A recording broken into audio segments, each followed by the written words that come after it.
In today's episode of the Real Talk podcast, I've welcomed my mentor and friend, Matt Elwell, who flew in from Spain for this episode.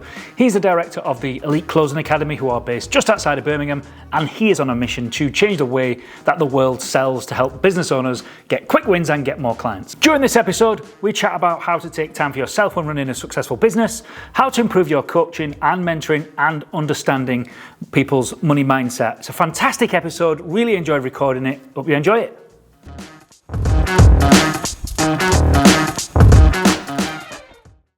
Ready, Mush? Yeah, I'm just about to take a photo of you, Mush, and I'm going to get one of Paris.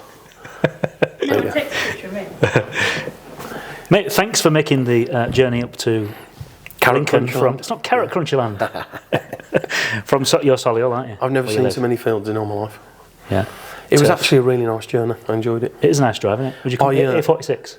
Yeah, I went into the members area this morning and went, like, if you want a bit of coaching. So I just coached a few people on the way here as well. Yeah. Of course. Love it. And just to introduce you very quickly before you introduce yourself, mate, Matt, I've worked with you now for just over 3 years, and I can hand on heart say that the reason that we are in this office, we are enjoying the successes of the business that we've had so far, the growth of the business, the premises we've moved into. Even the podcast has been largely down to them last 3 years working with you, as you know, as not only a trainer, coach, mentor, friend. Everything that's come over that time it's been great. Absolute pleasure being working with you. It's been wonderful. What is it that, because I can hand on heart say that I see in you everything that you do, teach, train, and give, like, everything that comes from you is in service of the person you're speaking to, coaching, training, mentoring, whatever that might be. Like, where does that come from? Thank you for your kind words. Good question. Firstly, I think two things. One, the purpose of this company. When we set it up, I started this company on October the 4th, 2017, but I hadn't given it a name and all that kind of stuff. But I just knew I wanted to coach and teach people what I'd learned about sales and communication and mindset and business over 16 years of having a small family business in the tile and bathroom industry. So I think, to answer the question directly, firstly, the purpose of this business is to develop people. So I think, I know that if I'm able to give my all to, let's take you for example, for you to say those things, in this podcast about how far you've come and you put, I think, the words are, you put a lot of it down to us. Obviously, you had to do all the hard work, but like the person that I met you 3 years ago to the person I've got in front of me now, sitting in your amazing offices, Paris is amazing, your team are amazing. I don't want to just do the word amazing injustice. Like, what you have created in business is amazing, totally inspirational, but forget that. Like, who you've become is the inspiration, isn't it? Yeah, we were just chatting about, there are people that move towards you and go, I've been watching Paul and he's really inspired me and I want to be a part of it. Now, I'm not for 1 minute suggesting that that's all down to the ECA and my business and all the rest of it, but I know we've played a small part in it. And for me to see you develop, that is the thing that drives me the most, developing people. So that's number one. The other thing is, and I can answer this directly because I work with a coach, an amazing human being called Jeff Mask. He lives in Salt Lake City in Utah. You've met him, right? Yeah. At the conference last year. And he's been helping me understand that question around purpose. So, like, if you're in business or whatever you're doing in life, if it's aligned with one of your purposes, I've got 6. One of them in business is to develop people. If you're doing work that is aligned on purpose, then you'll do anything you can aligned with your purpose to get the result. So I am prepared to go the extra mile and be in service of others and voice note you at 5 o'clock in the morning if that's what you need, or get back to you outside of the, allocated agreed times, or spend an extra few minutes supporting you or whatever it might be, my team and I will go to the extra mile because it's doing things on purpose, aligned with purpose. Mm-hmm. And where all this comes from, Paul, for me, is I think the question is around my service. Yep. It comes from when I was little. My dad, who I love, I was with him last night. Loves a fag, the old man. We either had lots of love, or we had like anger and violence, and there wasn't a lot in between. And don't judge my dad for this. Like, he actually had manic depression, so there was a medical thing, a mental health issue. And fair play to him, he's worked hard. He takes like a really difficult drug called lithium now, but fair play to him, he's really worked on it. But when I was little, that's what it was like. So I had to learn very quickly. When I woke up in the morning, I had to sense really quickly what the moods were. Was it going to be one of those days where I needed to stay out of the way? Was it going to be one of those days where I need to jump in the way? Like my mum or my sister might be the target of an aggressive attack or a mania or whatever. Or was it one of those days where there was love and compassion and fun and all of the other amazing things that we did? So I think my coaches helped me understand this. I've always had a sixth sense or a feeling for people, and that comes up a lot. And I suppose it's like, you might call it greatest strength, greatest weakness at times. But yeah, I'm alive when I'm serving others. I feel like I'm giving to people. I'm alive. I'm living when I'm giving. Basically, I like to see people thrive and do well around me, and create an environment where, there's abundance and there's care, and I think that's where it comes from. Yeah, and I think that one of our shared values are clients' results matter. Like, I know that about you from being a student of yours, and I feel the same toward my students as well. But that comes with, sometimes I genuinely feel that sometimes that has a detriment on me, because I constantly feel like I'm in service, and that kind of, I don't want to say it drains your energy, but it takes a lot of energy. You've got to spend a lot of energy on doing that. And then I'm kind of left with the scraps. And come like Friday night, generally takes me half a Saturday to get over it, like how much service I've gave in the week. So when do you draw the line and say, do you know what? I need some time for me. Oh yeah, well, I think draw the line now and add scheduled time for you. So it's noticing your triggers and your patterns, and I think firstly I've had coaching around it, because I think you're right. If you're just all in for everybody else all the time and it's not regulated, then unless you're like a superhuman being, that's naturally going to have an impact on you. So there's multiple answers, I think, for the question, but I think the first thing is, like, part of this process is doing some work on, and you definitely did a bit of this work with us, because my coach helped me understand it more to what I was doing in the first place, which is we get to create the life we want. So that also includes downtime, holidays, relaxing time, pamper time, time with the family, time with the kids, time with your mates, time with the dog, whatever. So you have to do that bit of work. He's like, firstly, what do I want to do more of in my life, and how much more and how often more, and you have to like write it all out. It's like, I remember doing the exercise for the first time myself, going, what are the things I really want to do? I want to do more of that. I want to do more of that. I want to be able to do less work and more relaxing, and like, if that's what you want, write it down. And then we did, I think if you remember, you do the whole work on, well, what do I want to not do? And like, one of those things could be, I don't want to be working till 10 o'clock on a Friday coaching people. What I want to do on a Friday is go for a long walk and some dinner. So I think it's do the work of what do I want to do, what do I not want to do, and then transition towards a place where you're living the life you want, aligned on purpose. And what was interesting is that work that I did with Jeff around what do I want to do, what don't I want to do, is in that came my 6 purposes. There were trends based on what I do want to do. And then once I created the 6 purposes, I was like, oh my gosh, that is just so clear. And I can live all 6 in a day, or I can live one on day, like I do one I can do them in the moment, or I can do weeks of them. And now I'm clear on 6 purposes as opposed to one. Because I always thought you had to have one purpose in life.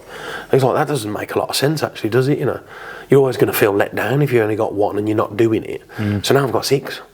And if I weave those into my diary and schedule it more, then, you know, I start to live on purpose. I think lastly on this, you know, if anybody's listening to this who is either like somebody that lends an ear to people, like you're a listener, or you're in your social circle, you know, there's someone that, you know, you can go and have a chat to, which I know I am. I guess you might be as well. Yeah. Or if you're, you know, in a leadership role, or you've got a team and you're coaching and consulting or serving people, helping other people, if that's, you know, part of who you are, your makeup, then get coached on it, because the skill is to not take or attach any of the emotion that the other person's got. Yeah. And if you can detach from their emotions and act as a conduit, really, you know, it's like them with all their emotions, you the conduit, and you don't become part of the emotion, then you can detach yourself. And I got some great coaching off a wonderful woman called Nikki V, who's my business partner, Nick's mum. And she specialises in like personality profiling, called DISC, dominance, influence, steadiness, compliance. There's more to a person than DISC, but it gives you a feel for the personality profile. And she taught me how to create what she calls an orange space, where I can receive or give coaching and not have to feel like I've got to do anything with it in the moment. I can store it, think about it another time, and kind of like a compartment to put it all away, and just to detach from the emotions of it. So somewhere in there is my answer. Yeah, I mean, when I talk about spent of energy when you've finished coaching, for me it doesn't stop there. Like the energy is still being spent in thought, in reflection, in planning. Like, what am I going to do in the next session? Like, how do I, like all the stuff you've just said there about taking on a person's emotion, I do take that on, genuinely. Yeah. And I sit and think about it and let it ruminate and manifest. And what do I do with that? How do I help this person even more? And then I end up trying to process all the stuff that I've heard during that week and come up with an answer for it. And really, like, I find it impossible to turn my brain off. Yeah, impossible. I mean, well, scientifically it's impossible, because, you know, your brain's on all the time at the end of the day. And I would challenge you to, like, never say that out loud again. You go, like, what would need to be true for me to make it possible to learn how to switch off? Yeah, it's a good question. And you go, like, when you ask yourself that question, you go back to what we were just chatting about a minute before. It's like, well, notice how your central nervous system responds after a coaching session, and then maybe next time allow yourself either time to think or time not to think, and then time to think later or whatever. But think about how it works for you. I think you just have to think it through a bit more, really, because, like, it is possible to switch off. Yeah, of course. It's me saying that out loud, listening to that story, and then conforming to that story, right? Yeah, it's you just making yourself right with some words that you said out loud, or say some other words, like, what would need to be true for me to be able to create space where my brain switches off from work, or when I'm not having to think about the family specifically, or, you know, maybe you look at the word harmony. It's like, you know, separate life into buckets, if you like, a bit more, have some compartmental, you know, thinking. And I think that, look, this is never a one and done, is it? It's like, as you develop your business, as you develop as a person, as you develop your responsibilities as a human being, and become more, you know, more attached to your purpose, and you're doing more, and you're helping more, and you're working more, you've also got to be going, well, I want to be spending time more. And, you know, I think if you think about your family, I saw something this morning, right? I'll put it the other way around. I saw something this morning, and it said, in 100 years' time, everybody you currently know is going to be dead, and you're going to be dead too, right? Everything you own will be owned by somebody else or gone. Every piece of clothing you've got will either have been incinerated, burned, like, you will not be remembered. Like, do you know the name of your granddad's granddad? Yeah, I've seen this. Like, I think that's been going around, isn't it? Yeah. And, no, I don't. And when you start to think about that, it's some people go, it's a bit morbid, but, like, the truth is none of us are getting out alive. So, like, in between now and when you're not getting out alive, you better start fucking doing the things you want to do and spending time with the people you want to spend time with. Now, I can hear people, and it was me, going, oh, it's all right for you to say and all the rest of it. No, it's not all right for me to say. It's like, if you want to say it, and if you don't. But look, I used to knock around with a lot of older men when I was little because I was craving, my relationship with my dad was up and down. So I was craving, like, structure from men. And what I realised is a lot of men that I was knocking around with, mainly in the pub getting pissed in the corner, talk a lot of bullshit, think a lot of bullshit, and stop themselves from doing the things they want to do because they say out loud, I can't do that. And, like, I used to hear all the time, things like, oh, now you've got a job, you won't see your kids. And, now you've got a missus, her indoors, now you'll never come out again. I'm like, what the fuck? Why will I never go out again? Because I marry the woman that I love. Like, what are you talking about? And there's all these, like, sayings that people have, and I'm going, I don't want that to be my saying. It sounds shit. Like, when I have children, I want to spend some time with my children. So, I did spend time with my kids. I had a business that was 100 metres from my house, and I used to walk my girls to school every morning and go and pick them up some days and still go to work. So, like, if you think about it, it's like simple. What do you want to do more of?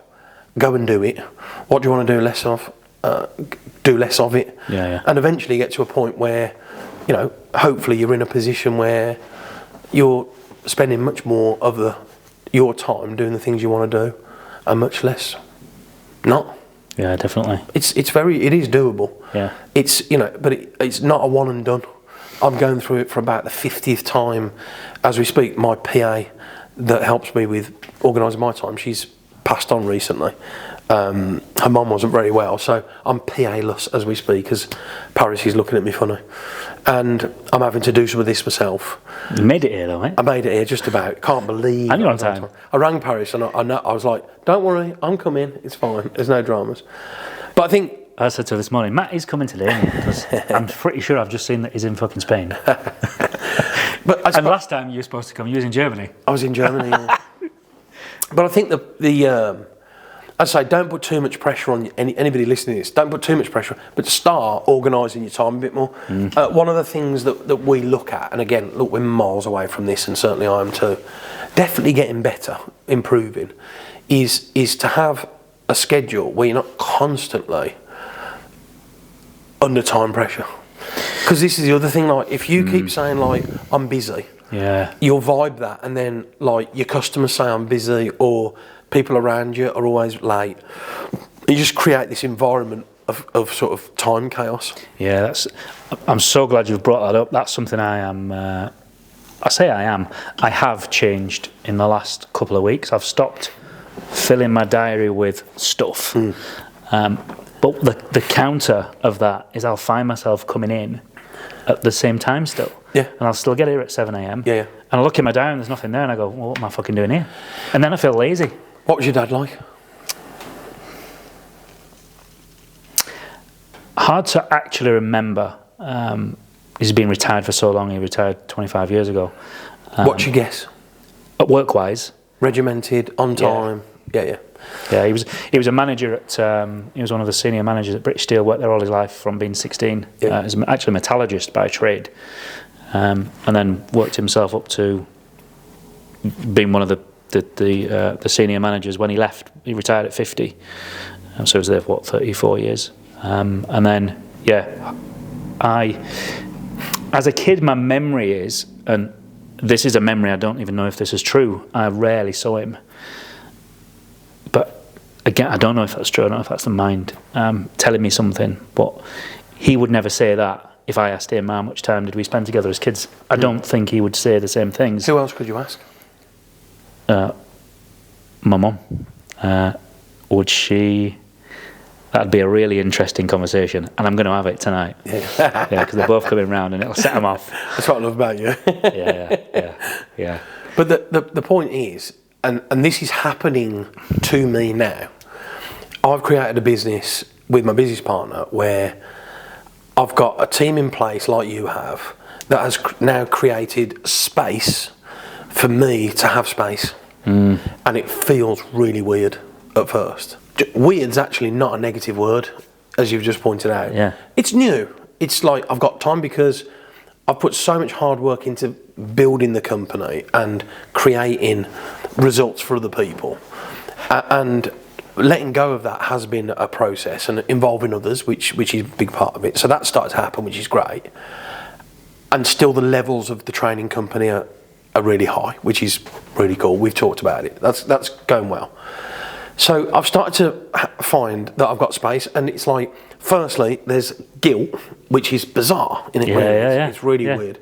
And like my old man loves a fag. I used to hear him. I'd go, I'm going to play golf on Wednesday. And he'd be like, fucking golf? Were you meant to be at fucking work? What the fuck would you do that? And you're like going, well, it'd be nice to go and have a game of golf and 18 holes. Yeah, but we could make a load more fucking money, couldn't we? Do you want to fucking...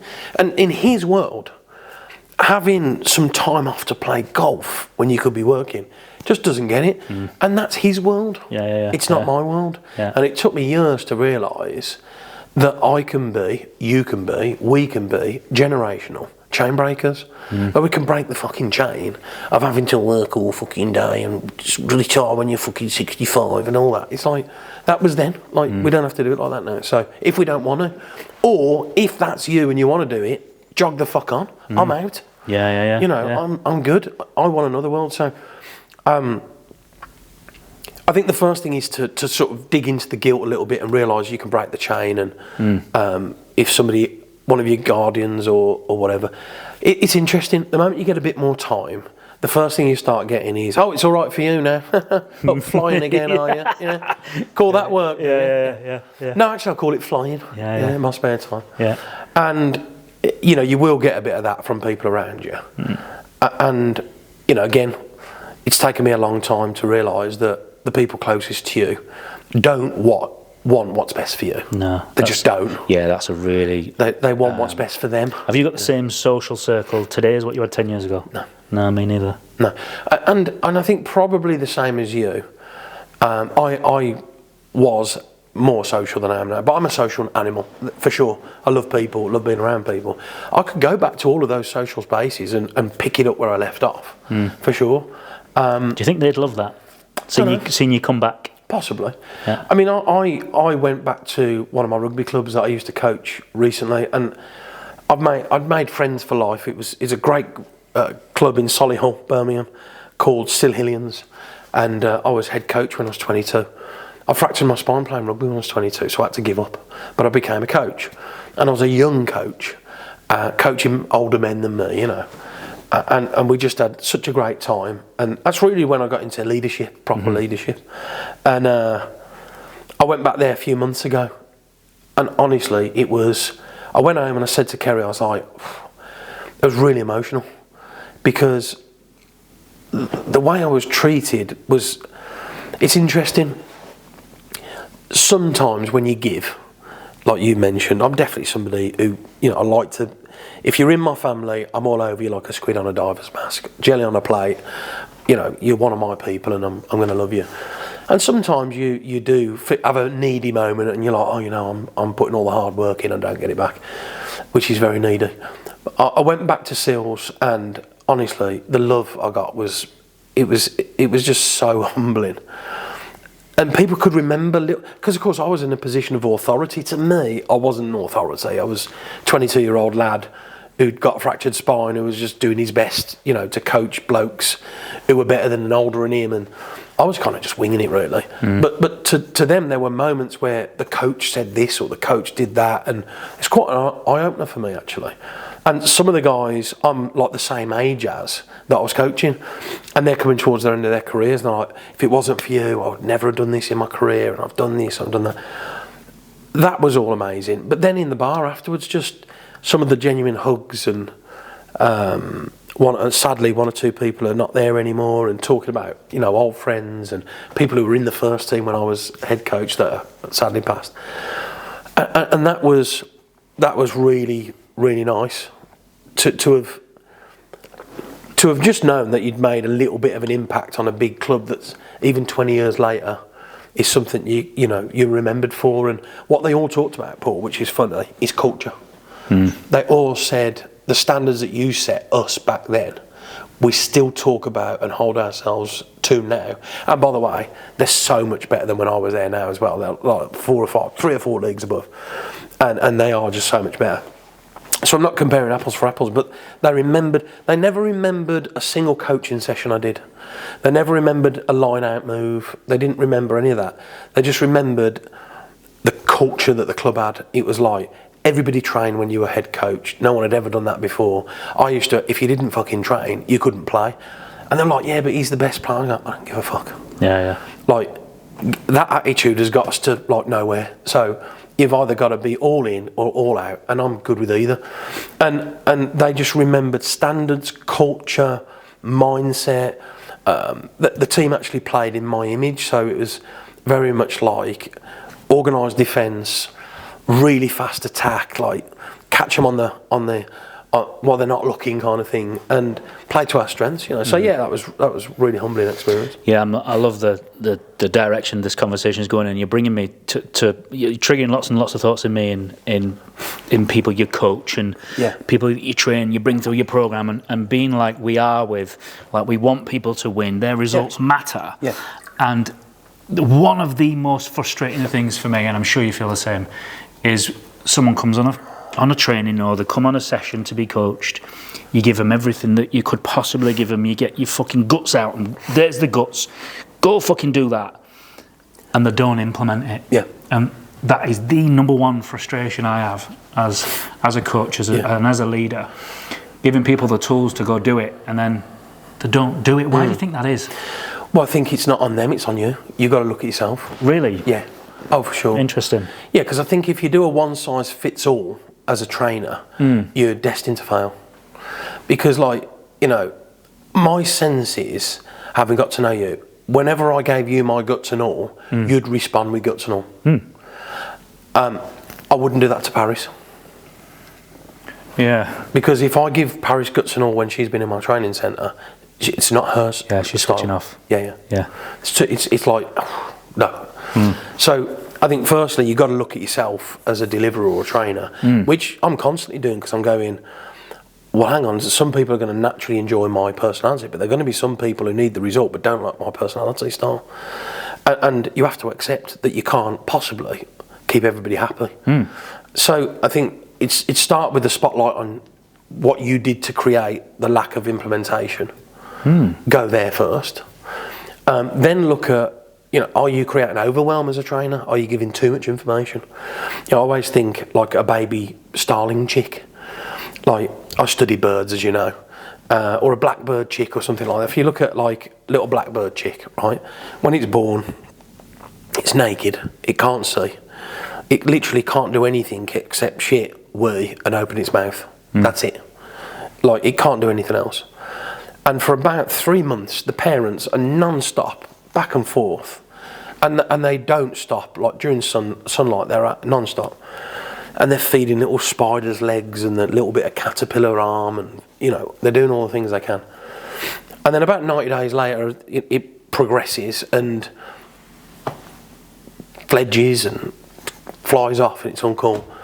I always think to myself, on day one, why don't they just go and find a couple of bullfrogs and force feed it and save themselves 90 days? And the reason is it would choke. So it's the same when you've got somebody listening to your information. Like, you don't want to choke people out. And I think the skill to it is to give humans, well, it's to understand how they consume. Yeah. And each one's, you know, we fall into different categories. Some need logic and information and order and sequence. Some need visual. Some need hearing. You know, so it's to probably cater for all the senses more, and to be more aware of overwhelm and personality type. And then I think the third thing is to make sure that you call that out before they come. Yeah, definitely. Yeah, that's the. There's a fine line between overwhelming and leaving a person incomplete, right? Oh yeah, I think. Well, you know, we don't believe in incompletion. Yeah. But at the same time, like if you were going to become a brain surgeon, I'm guessing that they don't give you all the materials and all the things you need and go, right, get on with it, mush. You know, slice the top of his head off and, you know, jog on. It's kind of like, so we want to get you to a point where you can do a 10-hour brain surgery and remove a tumour. And we're going to start off with an orange with a pip at the top. And we'll demonstrate there, and then we'll build it up. And I think learning's the same.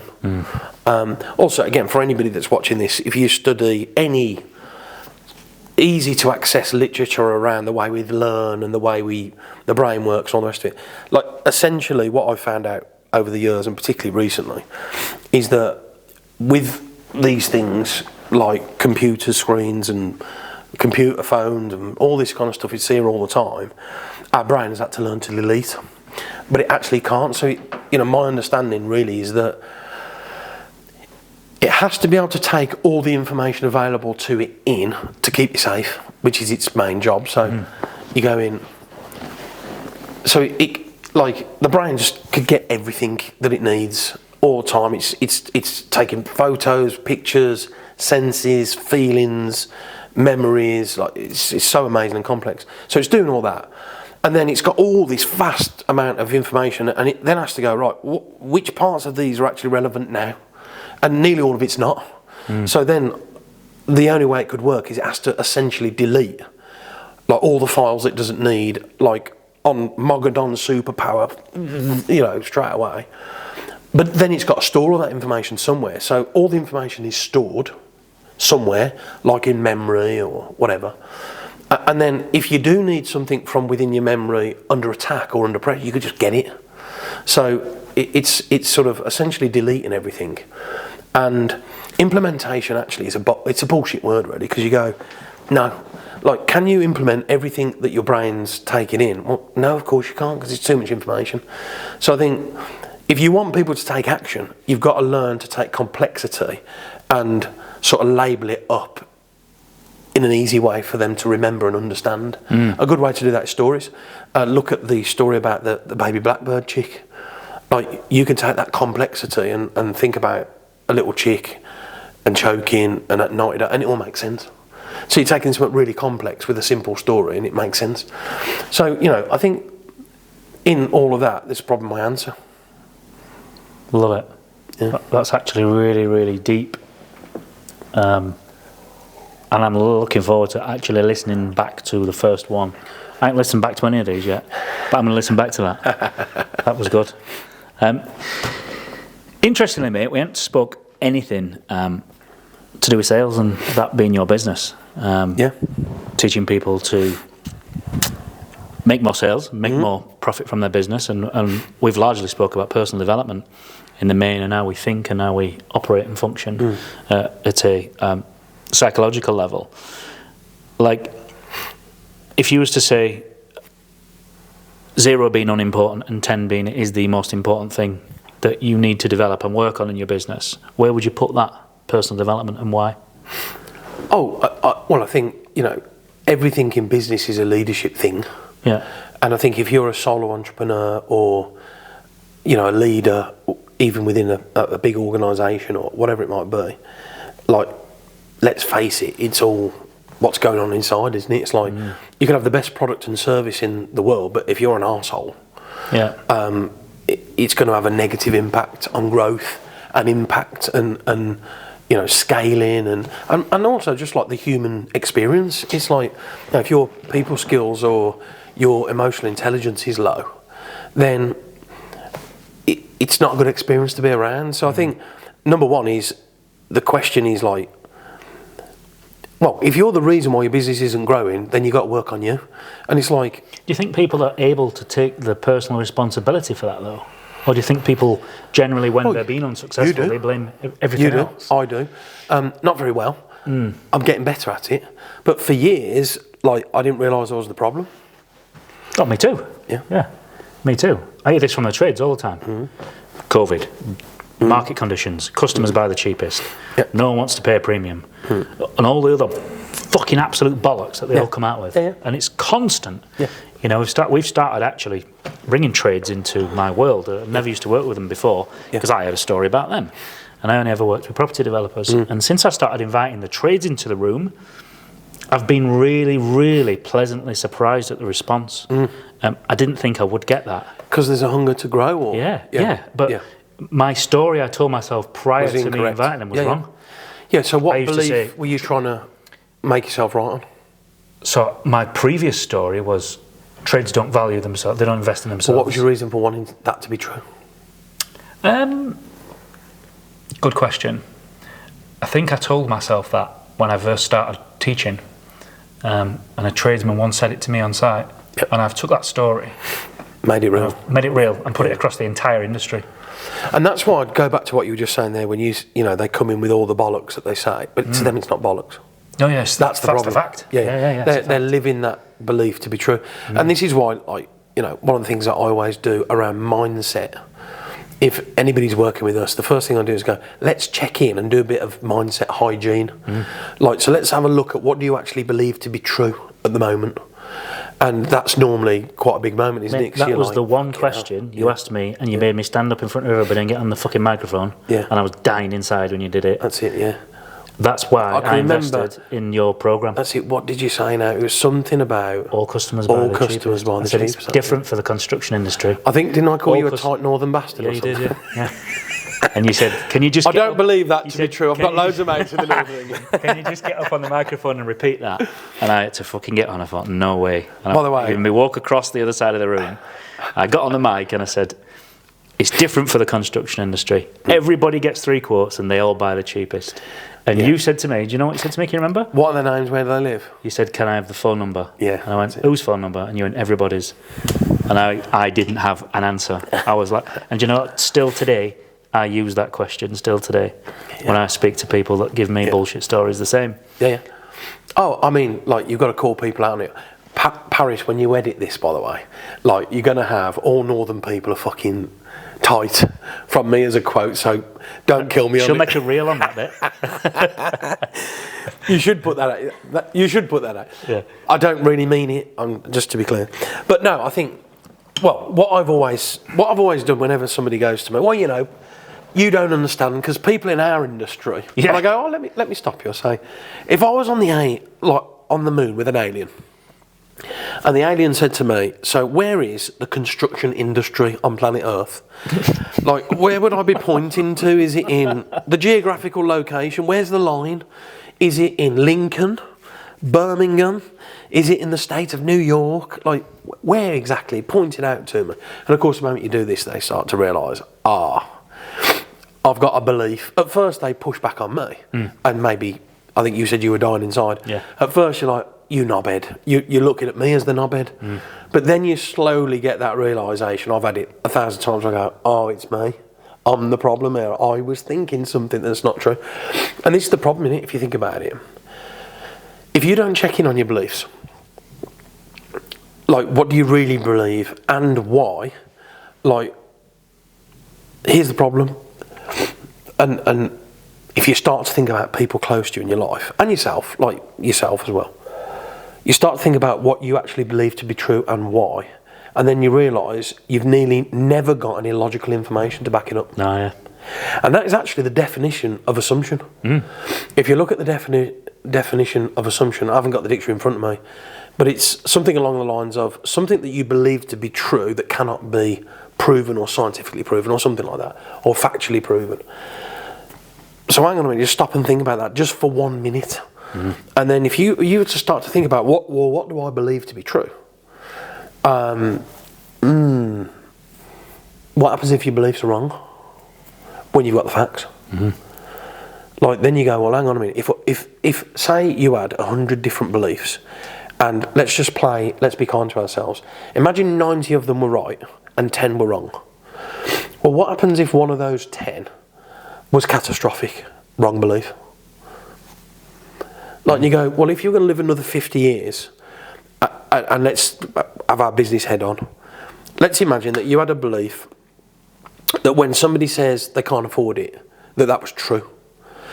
They didn't show you bank statements, they didn't offer you a summary of their financial statement, they didn't send you to the computer file that's got the exact amount of money they've got. You know, when somebody says I can't afford it or I haven't got the money, like, so go on, fucking prove it then. Let me have a look at your bank statements. Like, how are you going to eat this week? I once said, somebody you know, a great friend of ours, Gordon Birch, you know Gordon, don't you, right? Yeah. A few years ago I was working with Gordon, and he's one of my great friends, and he's got a martial arts business, right? So, like you, with your conference a bit later on in the year, which I'm really looking forward to speaking at, by the way, I'm really excited about it, he was selling tickets. So I was doing a bit of consultancy work for his team at the time, and I was like, give us a phone for a bit, and I get the phone, sell a few tickets. And this one guy, he answered the phone, all the team are listening in, you know, and I'm using my opening and my structure and all that kind of stuff. It's called open with a close, right? As you know. So I open with a close, and this guy goes, oh mate, I'm so glad you rang. If I had a penny, I'd be in. But I'm potless, I haven't got a bean. Now, those words, firstly, are things that he says out loud. It doesn't mean they're right or wrong, or they're factually correct or not, because I'm going to be really facetious here. The words, I physically haven't got any money, to somebody that's clicked on a link, this is not a random person, this is somebody who's shown an interest in a business development event for a few hundred, the tickets are a few hundred quid, and it says for a few hundred quid. Like, I'm not being funny. But like, if you literally had nothing, and there are sadly people who genuinely have nothing, but that's not the people I'm talking about. Like, if you keep saying the words "I haven't got any money," when you have got money, you switch all your possibilities off. So you've got to be careful what you say out loud. So I said to him, he goes to me, I'd love to come, I love Gordon, I love his event, I've got a small business and we just haven't got any money. And I was like, mate, firstly, sorry to hear you haven't got any money. I'm guessing that's the reason why you clicked on a business growth event, so that you can learn how to have money and stop saying that. And secondly, if you're genuine, you've got no money, I'm concerned how you're going to eat. And I meant it. Like, if this guy who was in Gordon's community, if Gordon loves him, I love him, if he's genuinely got no money, I said to him, mate, send me your bank details now and I'll send you a tenner so you can go to Greg's and eat. And you know what he did? Pissed himself laughing, got his card out and bought a ticket. Fucking love it. That has happened to me and probably you. Like, if I had a quid for everybody who started at one of my trainings with, I'd love to work with you but I can't afford it. Like, I could buy you 1,000 tomahawks now. Like, that's just shit that people say. So again, like, you've got to check in with your beliefs, and if you're listening to this podcast, just write a few things down that people say to you in business, and then just think about, like, is that really true? You know, it's not the right time. You go, okay, so why don't you describe the exact circumstances in your life when I ring you up about property construction development or whatever it might be, where you go, glad you called, it's the perfect day. Like, describe that to me. Yeah. So what you believe to be true does matter. And it's important, I always think, firstly, check in on all the assumptions that you might be making, all the presumptions, check in on those, all the opinions of other people around you. Just be careful who you fucking listen to. Like, if I listen to my dad, I love my dad to pieces, right? But over the years, and you've heard me say it, his instant reaction to anything is caution and fear. Fair enough, that's his personality. My dad's exactly the same. Oh, have a think about it. Yeah. Oh, hang on a minute, it sounds a bit expensive. Oh, one sec. Yeah. Why would we want to do that? Oh, hang on a minute. That's just the way they're choosing to respond and act, and that's fine. That's the way they're choosing to do it. And what I choose to do is go, okay, so tell me what you can see that I can't see, because I'm not seeing that. I'm seeing, I think it could be a good investment. So why don't you explain to me what you can see, and explain how you think this is going to go wrong and why, and then I'll give you my reasons why I can see it working, and I'll give you my reasons why. Then we've got both, and then we can make an informed decision. And they hate that because then you have to bring logic into play. Yeah. So there's personality profile coming into this as well, though, right? well, fear. My dad will use the emotion of fear, of something that hasn't happened yet going wrong as his reality, to stop himself from making mistakes that he's made in the past in the future. Yeah. Which I don't think is a good strategy nearly all of the time. I mean, of course you should consider risks and implications and concerns when you're investing or whatever. You'd be mad not to. But at the same time, if you just let that hold you back all the time, then you're never going to progress, basically. Yeah. My old man's, my dad's high compliance, blue profile all over. I'll never ever forget, and I'm I won't say the polar opposite because I don't think they are opposite. I'm high red, and I went to Curry's with him to get a washing machine, and he's gone over to the washing machines and he's measuring it. I said, Dad, they're all the same size, just pick one. They're not all the same size, you can get some slim, some tall. Oh yeah. He needs information to buy. Yeah. But beyond any information that any normal sane person would need. Yeah. He goes over to the bloke selling them and he says, excuse me. Guy comes over and he says, how much water does that use per hour? And I'm like, oh my fucking God. Yeah. Like, why do you need to know that? Yeah. And I just need to know. It's a requirement, Yeah, it's got, the energy performance certificate. Yeah. They have the stickers on, don't they? And this one had A on it. And he asked the bloke if he had an A+. And I'm like, why, Dad? How much power does it use per year? And I'm thinking, for fuck's sake. But because our buying profiles are so different, I'm in. He needs all the logic, all the information. It really frustrates me, and I know it shouldn't. Before you get to I'm in, though, what do you run before you get to I'm in? When you buy? Very little. Yeah. Very little indeed. What do you usually? Probably just know, like, and trust. Right. Probably. Yeah. Yeah, mine is... I don't need all the information. Avoid a conflict. So, for me, you will only be able to do business with me if you can give me a feel for the finances.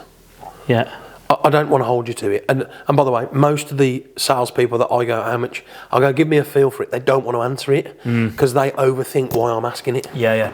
They're like, oh, fucking hell, he obviously can't afford it or he thinks it's too expensive. None of that's the case. I'm looking to avoid the conflict. So I go, if you can give me a feel for it, because basically, like everybody, I don't buy with an open-ended budget because I haven't got one. Like I go, I'm prepared to invest in something, and if I feel like it's going to get me the result and I'm getting a good experience, I'll invest more than I first thought I might. If you treat me with respect and give me a great experience, I'm up for it. And also I'm the opposite, so like if you don't treat me with respect and answer simple questions like give us a feel for it, I can't buy. Yeah. All of my defences go off. Yeah. And builders are terrible at this, by the way. Yeah.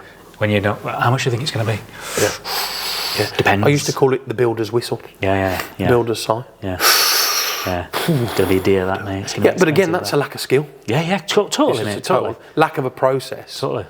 To know what to say. Yeah, totally. I had a guy. I've just had my patio done at home, and the bloke that did it, when he came to give me the price, I know him already. He came round, he measured up, and he was yada, this, that, and the other, and you need to do this, that, and the other. I went, mate, just how much is it going to be? Yeah. And you know what he said to me? Well, I know money's tight at the minute, and I was stood there, fucking dying inside. So that's a good example of a belief that he has that wasn't true for you. Yeah, precisely. Yeah. I'm thinking, I'm going to just see where he goes with this. He goes, this should be 16 grand, but I'll do it you for 12. And he just gave me a 4 grand off for nothing other than he had a belief about me that money was tight at the minute. Yeah. And it's crazy. Yeah, and that's painful because unfortunately for him, and I hope he realises it, and I'm hoping he's following you. And he is that. He's coming in next Saturday. Yeah. Oh, perfect. Good. So you're going to help him. Yeah. But and by the way, like how many people I meet when they come to my training centre, that's how most people that I meet tend to think around money. They use their own money beliefs and pattern on the buyer, and that is devastating for people. Yeah. It took me ages to get over that. Yeah. Because I used to run a shitty money pattern before I met you. Yeah. What was it? Before? Yeah. I used to think same as a tradesman. Yep. Everybody buys the cheapest. Yep. We all want a discount. I was the world's best haggler. Yep. Now I don't even bother.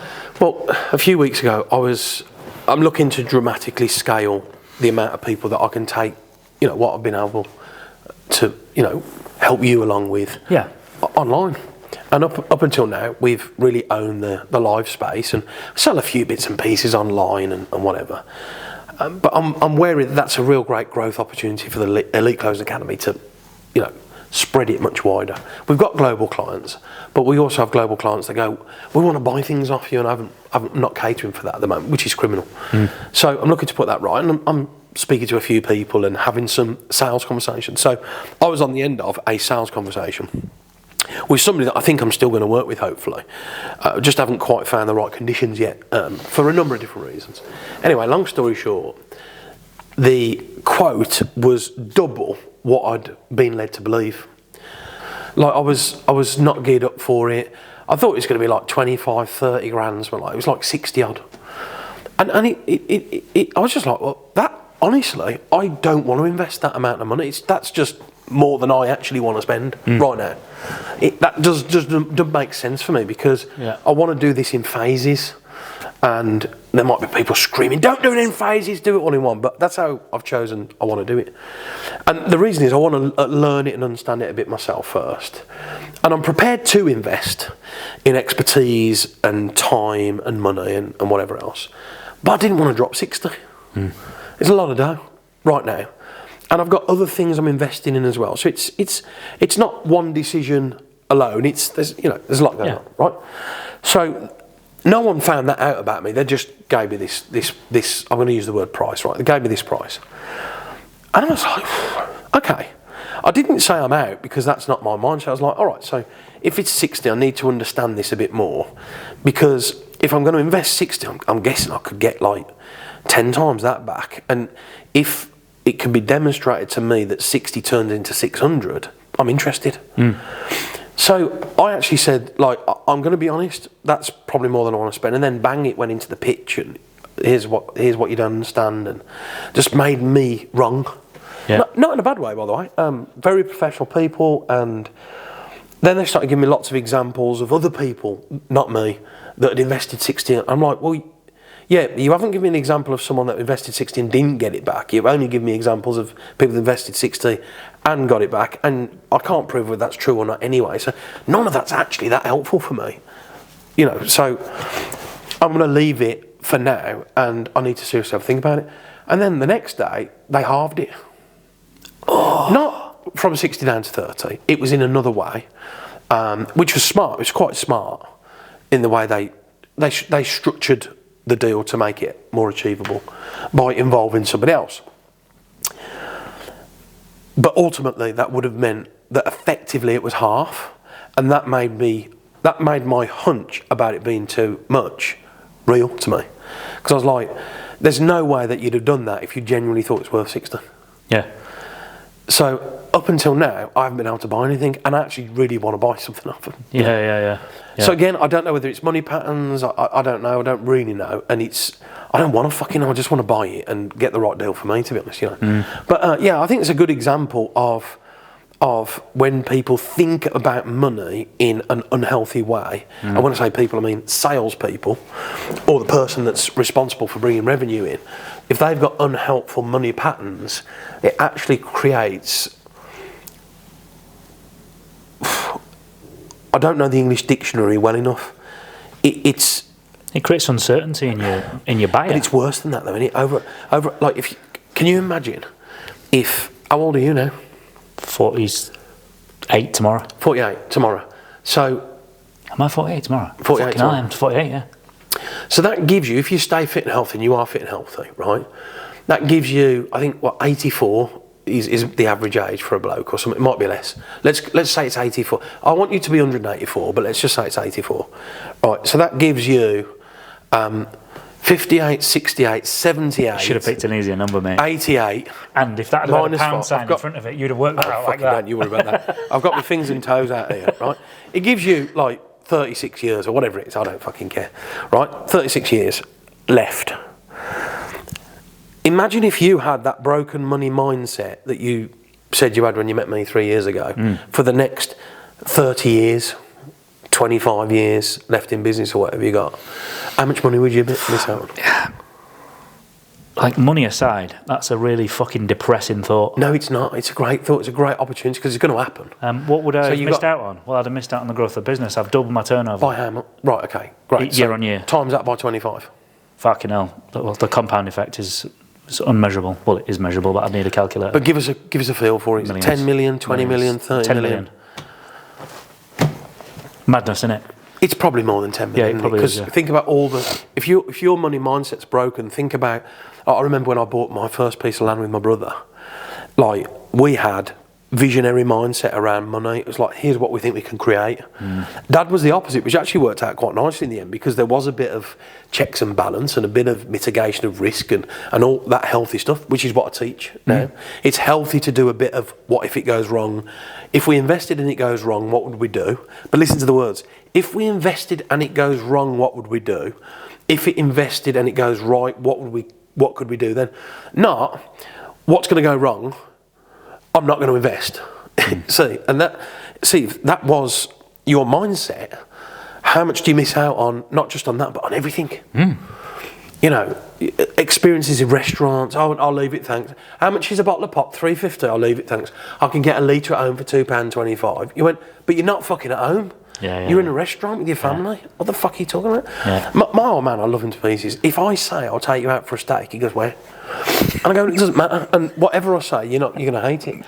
He goes, well, how much is the fucking steak there? How much is the fucking steak there? I go, if I tell you the truth, you won't come. And if I don't tell you, you're going to shout at me. So just come. Yeah, but how much is fucking steak? Oh, it's about 30 quid. Fucking hell. I can cook it at home for a £5. Fucking hell. Your mum could get fucking 10 of them for that fucking joke. And it is funny, but it's not funny really, you know. And money mindset is, well, it's almost, it like creates rigor mortis in your central nervous system, and we've all got it. We've all got it. You've got to have it. You've meant to have it a bit. I mean, again, going back to my old man last night, I was having a conversation. I went to see him last night on my way home from here. I popped in and they've just bought a new caravan. Just dropped 12 grand on a new caravan. So I know he's not to spending a few quid. I imagine it took him 3 years to make that purchase, knowing what he's like. He sits there last night. He says, "I tell you what, though, son, I'm using my data on my mobile phone." I said, "Why don't you get a dongle? What's one of them?" So I've talked him through what it is. I don't know what a dongle is. So you put it, it's your mobile internet. Do you not know really? Dongle. You don't know really? The fuck's a dongle? You fucking gives you mobile Wi-Fi without using 3G. He says, "How much are they?" I said, "They're 20 quid a month." 20 quid a month? Fucking hell. I'm not paying that. 20 quid a month? Oh no, I'm not paying 20 quid a month. He's another one, Netflix. He's piggybacked onto my Netflix account at the minute. And he won't buy his own. 6 quid. 7 quid or whatever Netflix is. And in 100 years, everybody knows he's going to be dead. Everything he's got's going to be gone. Yeah. He'd rather have it in the bank. He'd rather have it just sat there in the bank doing nout. And him not enjoying his life, sitting in the cold. Oh, and look, I think it's a generation. How old's your old man? 1950 he was born, so what's that make him? 74? Yeah, my man's 78, and I was chatting to him about this not long ago. His family were from industrial Birmingham, and my granddad didn't drink. They were the only family in the road that went on holiday, and instead of working at the local factory, he used to push a bike from Birmingham to Wolverhampton, which is a fair old way.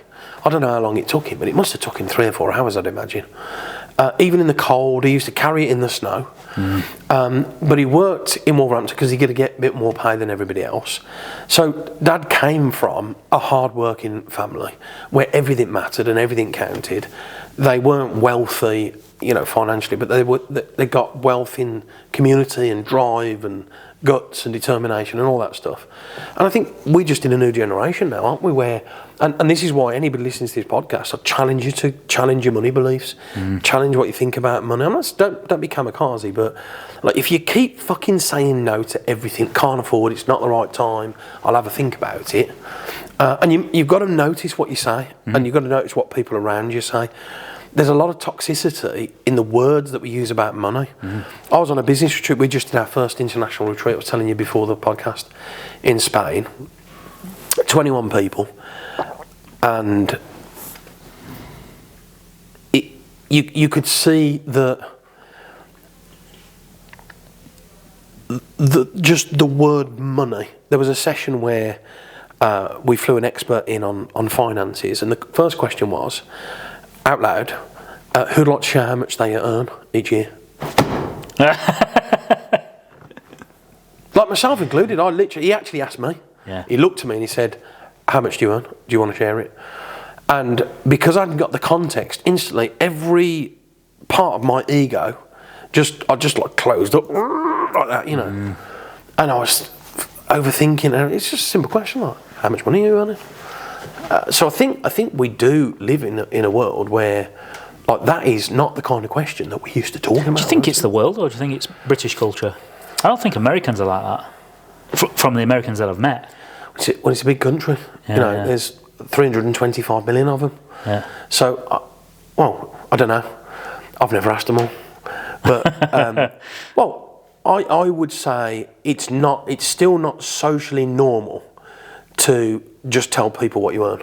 Certainly not in Britain. Without context. Yeah.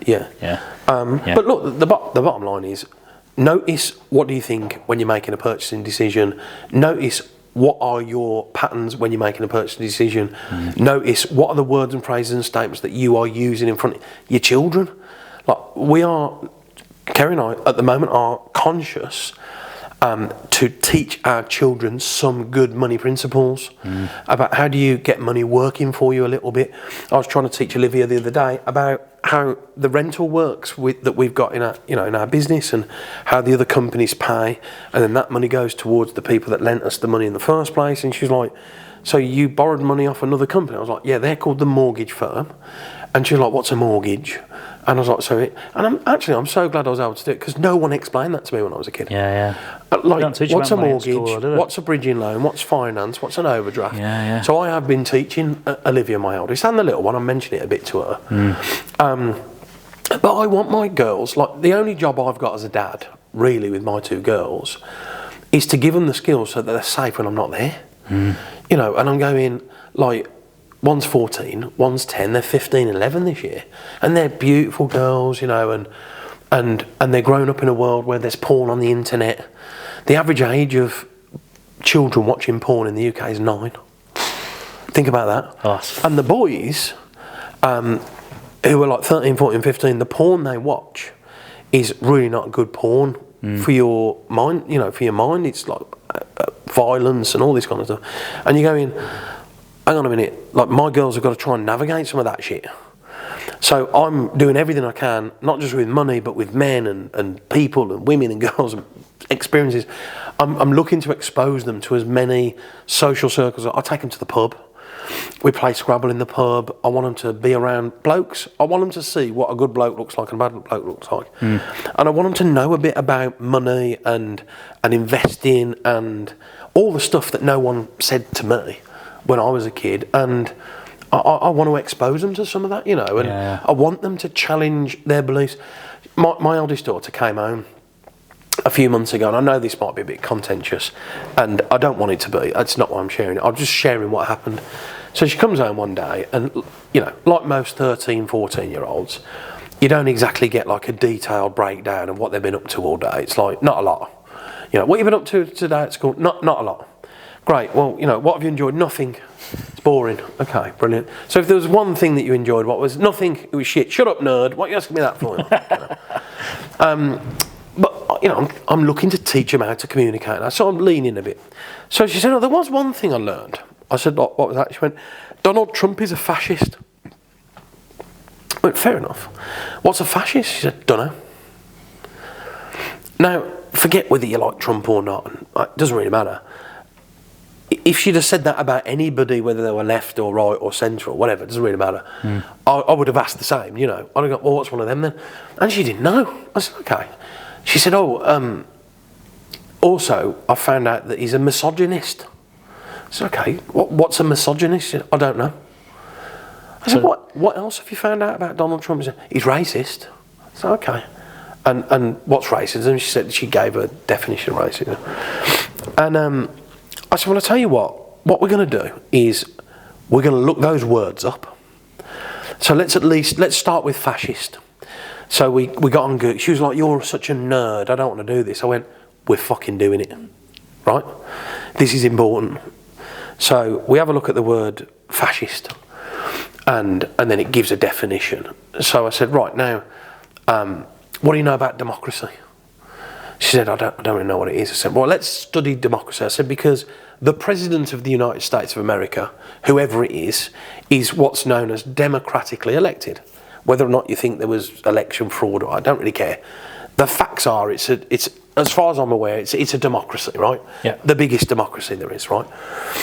So now I've got fascist and I've got democracy, and I've got, in this case, Donald Trump, and I've got a 14-year-old who now has at least got a bit more information. And I said, so from the information that we've looked at today, which word would you go with? Is he a democratically elected leader? Is he a fascist? Is he a misogynist? Like, which one would you go? And she went, well, really, from everything you've said and from everything we've learned, he would be a democratically elected leader, wouldn't he? I went, yeah, that is the definition. And as I say, people listening to this, whatever, I know Trump's contentious, but the point is that if we don't do a bit of that stuff as adults and as parents, we're going to have fucked up kids. 100%, mate. Absolutely fascinating story, because Olivia, that was right, that story. So she's not shared even an opinion, because she didn't know what the word meant. No. She's repeated a story she's heard. Told. She's been told it. And if you don't challenge that story will become her opinion based on fuck all. Or a belief, at least. Yeah.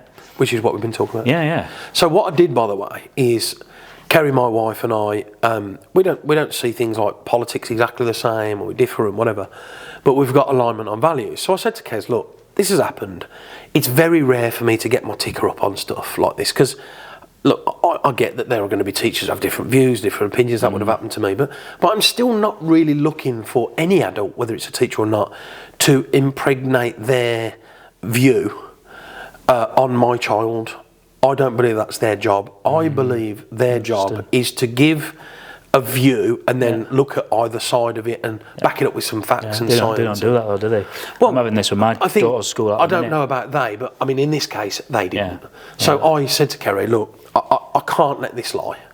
I've got to do something about it. What do you reckon I should do? And she said, well... Oh, she heard this story in school? Yeah. From a teacher? Yeah. Fucking hell, that's terrible. Yes. So I wrote to the headmaster. And I just kept it really factual. And I just said, everything I just said to you, I just put it in a letter. And fair play, the school looked into it and other parents had done the same, which is, I think, is a good sign. And the teacher actually was, moved on from the school. Right. Yeah. Interesting. And the teacher was an activist. Right. Yeah. A sort of really passionate activist, which I believe in freedom of speech. They're entitled to have those views as long as they teach the opposite side based on some facts, so that everybody's got, an informed decision. So, I think right here, right now, that's one of the things that I'm looking to do with my girls, is give them both sides of the argument and the skills and the tools to survive anything, really, if I'm not there. Yeah. Interesting. Yeah, and we're in the same thing with Evie at school at the minute. My little, and she's 10, just turned 10 last week, and we're having the exact same situation at her school. She goes to I won't call it a religious school, but it's in the grounds of not in the grounds of, it's in the it's almost, what's the word I'm looking for? The church is here and the school's here. It's in its vista. Yep. And they're teaching what they call religious education to a school. But it's not religious education. They're teaching all about Christianity and how to be a Christian. I'm not a religious person whatsoever, and Evie hasn't made a decision whether she is or she isn't. Yep. So she's coming home, and she's very outspoken. She's got the courage to challenge the teachers in that, like, I don't believe that. I don't believe that to be true. And she got told off for it. For challenging this teacher, and if she's got an opinion she wants to share in a class, she's got to come after the class and speak to the teacher to one side and not be disruptive in the classroom. And I was looking at a situation and I thought, no, hang on a fucking minute. You cannot, again, this might be contentious again, You cannot factually fucking tell me that the Bible happened. That is not a factual story. Exaggerated over the years, or whatever that is. There are as many different religions. We can't have a bunch of kids in a school, and a school is then, I'm going to have to be like, they were forcing this religion to be the fact, to be the story in history, the one that counts, the one that matters. And when she's challenging that story, how can they sleep at night? And, they're not being objective at all. Simply saying this is how it is. This is what happened. Jesus on the cross and blah blah blah. And then expect her to believe that without challenging it. And I'm glad she had the courage to challenge it. Yeah, that's great. Which is good. It's a good principle, isn't it? It's what we've been talking about on this podcast today. It's like, check in with what you believe to be true. Be curious about other people's views. One of the things I've been learning to do with the help of my coach is, like, be curious about the other opinion and see what you can learn from it. And I would love to swap places with Parish right now, and you could get her views on some stuff that she says, and she's dying inside. I'm going to make her sit here now, and mate, to challenge the. Come on, then. Are we swapping seats? Or? Should we do that? What are you talking about? Should we do that? I don't believe it. I'm just open to the ideas. Yeah. Give us an example. Flat Earth. Paul McCartney died in 1960. 1966, Paul McCartney died. The one that's there now is an imposter, and I can't say she's wrong. Yep. But I mean, I do say she's wrong just to take the piss. But I can't say she's wrong. I don't know that what she's saying is wrong or right, and I don't know that my opinion is wrong or right. I just don't know.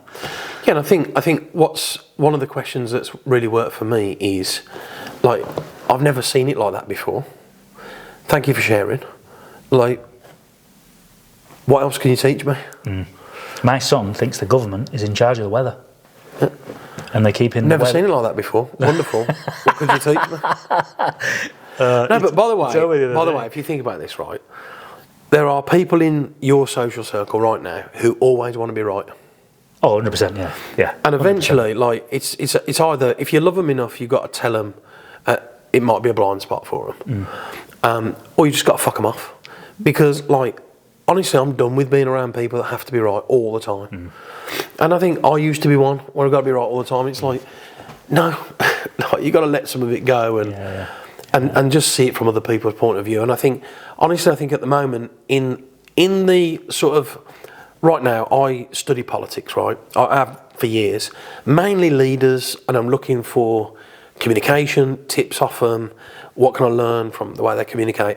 And I'm not biased towards one side, so I make sure I listen to both sides of the political argument, including some extremes.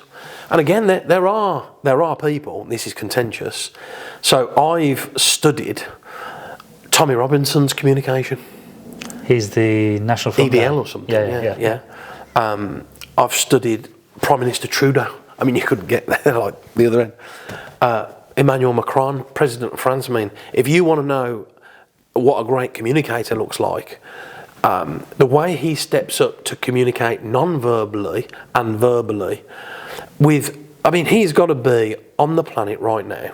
If you have a look at his stats, he's got to be pro rata probably the most successful politician of all time. Comfortably. Like, he came from nowhere.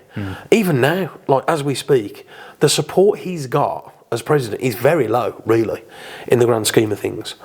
And he's still a statesman. Like, our king, Charles III, flew out the other week, didn't he?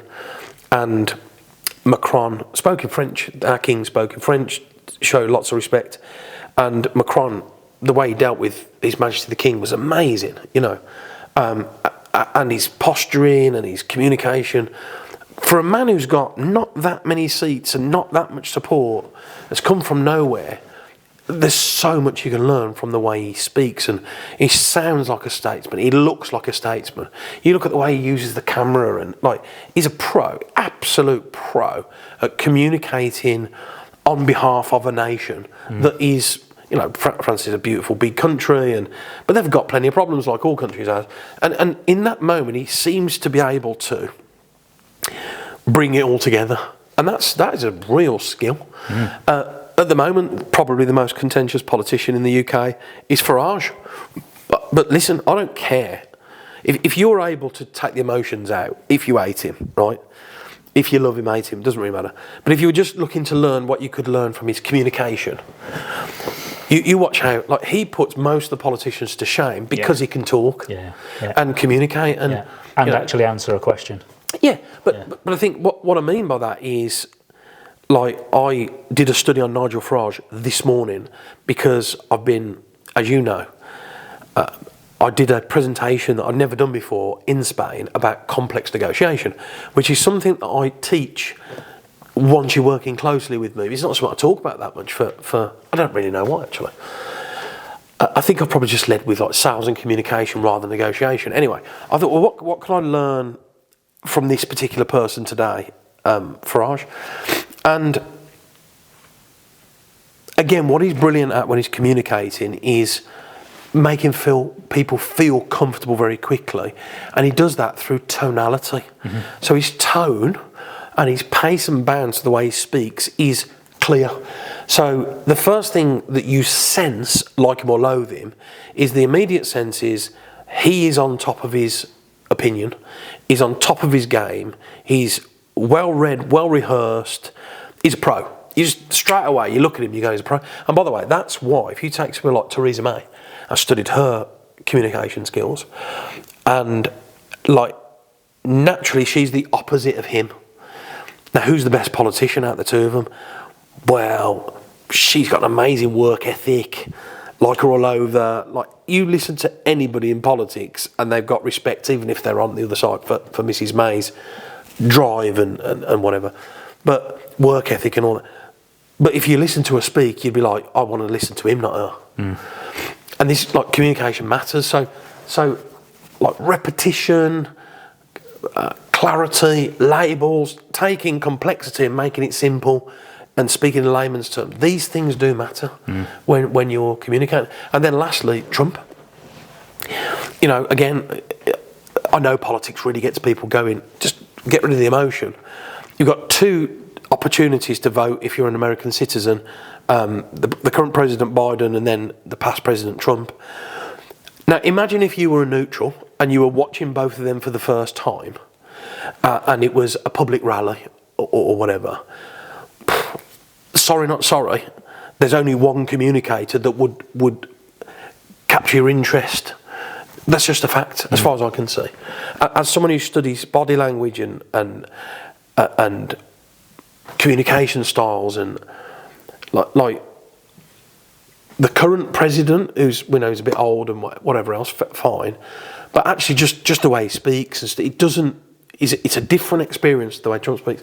And again, I can hear people shouting, yeah, but what about what they believe in? And again, that's not what I'm talking about. It's just, how does it come across? How does it make you feel?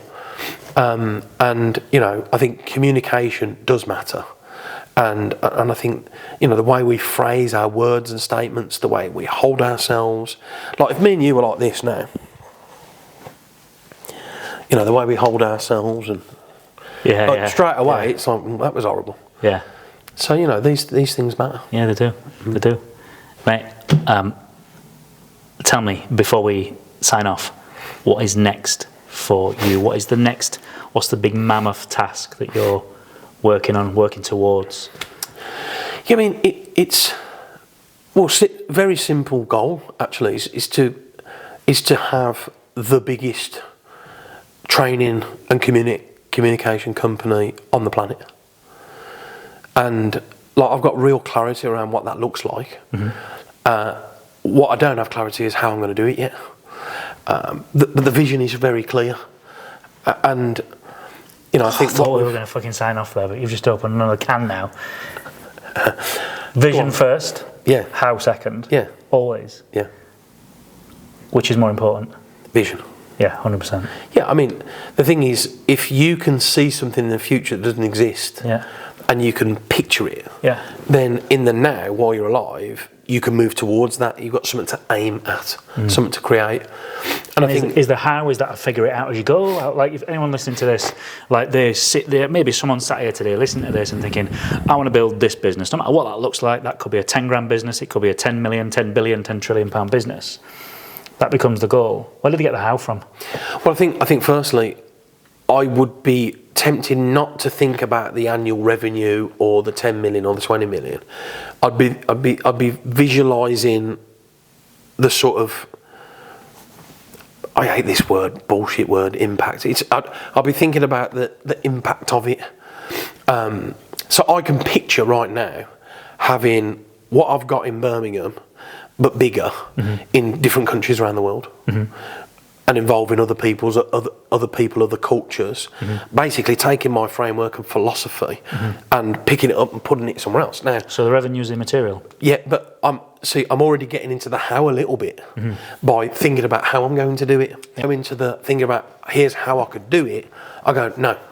Let's get rid of the how for a minute, because I can do a bit of like if you had to 10x this business today, otherwise I'm going to break both your legs. Like, what's the first thing you'd do? You've asked me that question before on a one-to-one. Well, the first thing blew my mind. Yeah. But the first thing you'd do is probably think 2x. Yeah. The first thing you do is you go, I'll do more marketing. And go, no, that's 2x. I'm thinking, because that's got you here. So I think more than that. Think about things that you haven't thought about yet to get you. And you go, well, I haven't thought about them yet. I'm going, well, that's the invitation. But you've got to leave all that to one side first.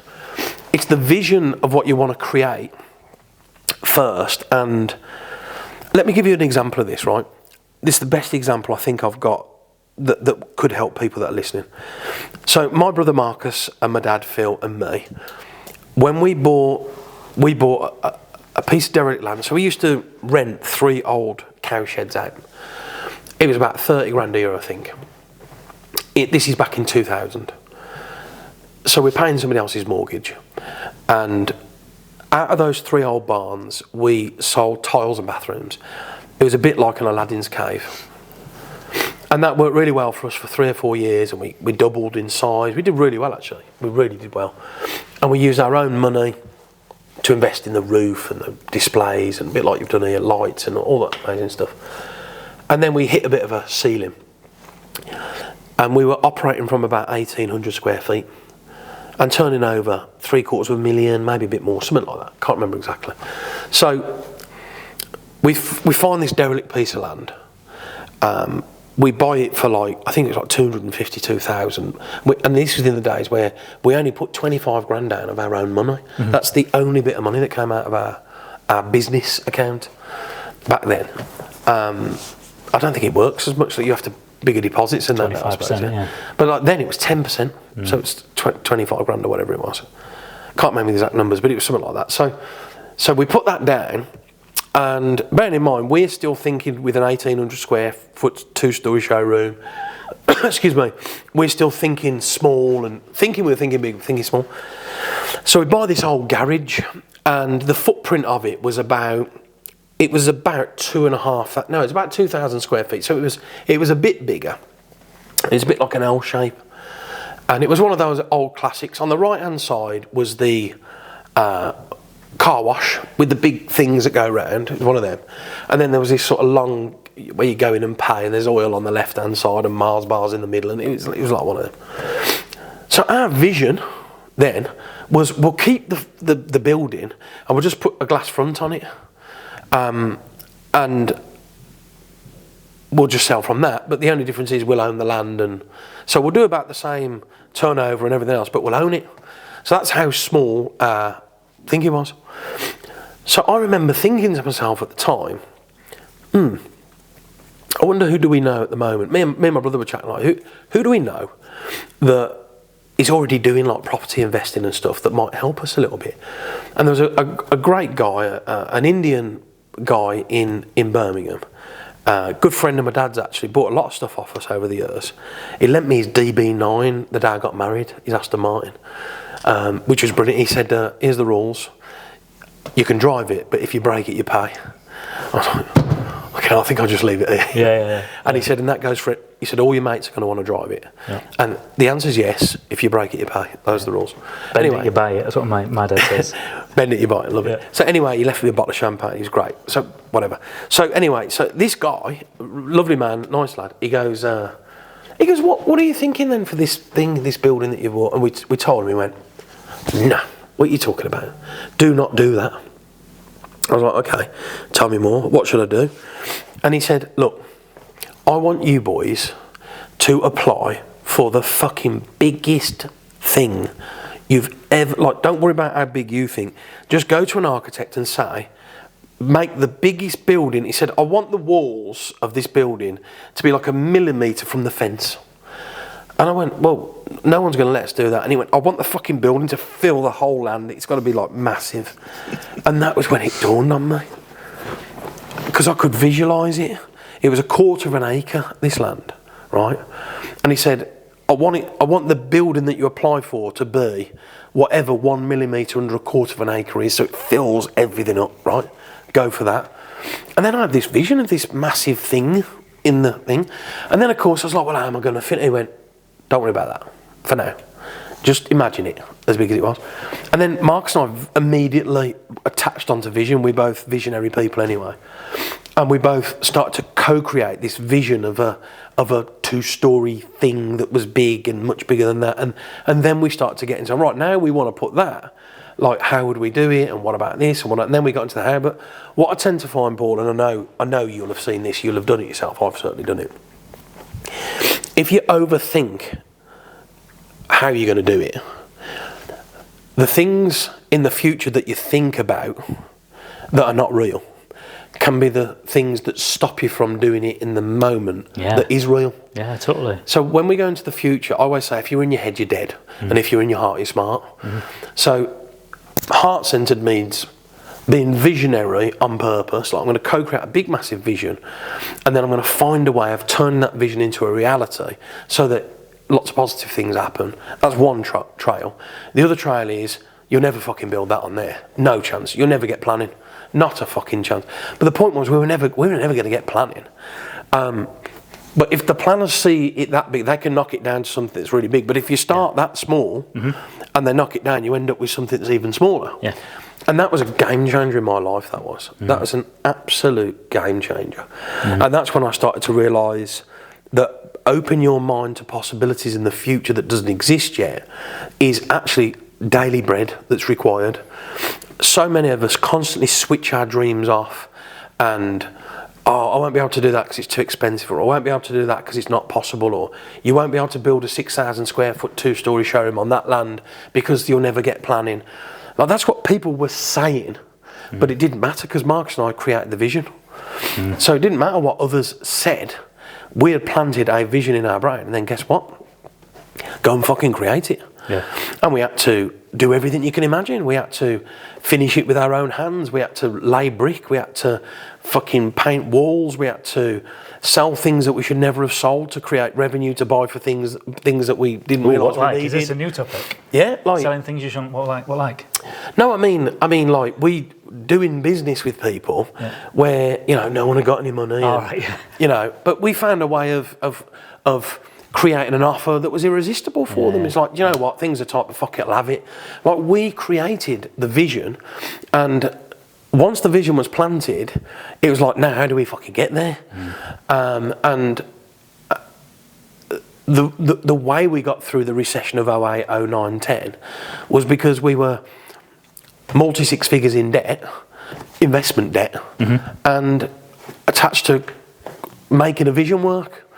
And if we hadn't have had that vision, there were that many obstacles, we'd have never got there. Yeah, it keeps you going, doesn't it? 100% keeps you going. Well, once you're in and you've got a vision and you've invested, you've got no fucking choice. Yeah. You have to... Can you think you can turn that off? Turn off which bit? The vision. You know, once you've established it and you know that is the fucking thing I'm working towards, and can you stop thinking about that? I don't think you can. No, it's the same as if you get into a car and you type in an end destination. It does not matter what happens between where you are in the car and getting to the end destination. The satellite navigation system will reroute until it gets you there. Yeah. Because there's an end destination. Yeah, but there's always a diversion of some description. Well, possibly. Sometimes it just goes straight there. And like today, I left Birmingham, typed in LN11 1NS or whatever it was. Close. Something like that. Yeah. Pressed the button and then started coaching people on the phone and just, I'm here. There was a few tractors and a few carrots on the floor and shit. but it was like that. But you know, I could have quite easily had multiple blockages, and eventually I'd have got here. And that's vision. It's the same thing. It's like, what's the vision? And if your vision's aligned to your purpose, and by getting there, like for us, the purpose of our family business was to be small enough to care, big enough to deliver. That was what our thing was. So we were the family business in the south of Birmingham. We weren't Tops Tiles or Porcelain House or Wicks or B&Q, and we weren't trying to be. We were trying to be our own identity, small family business, small enough to care, big enough to deliver, personal touch, flexible products, flexible prices. In the mid to upper, that's where we focused. We weren't trying to be like, you know, £5 a tub of adhesive, and we weren't trying to be, you know, £5,000 a tile. We were trying to be in the middle, and we did that really well. And I think that was the purpose of the company. The vision was to do it bigger and better by creating, you know, the most amazing showroom during the recession there was, and we did it. Class.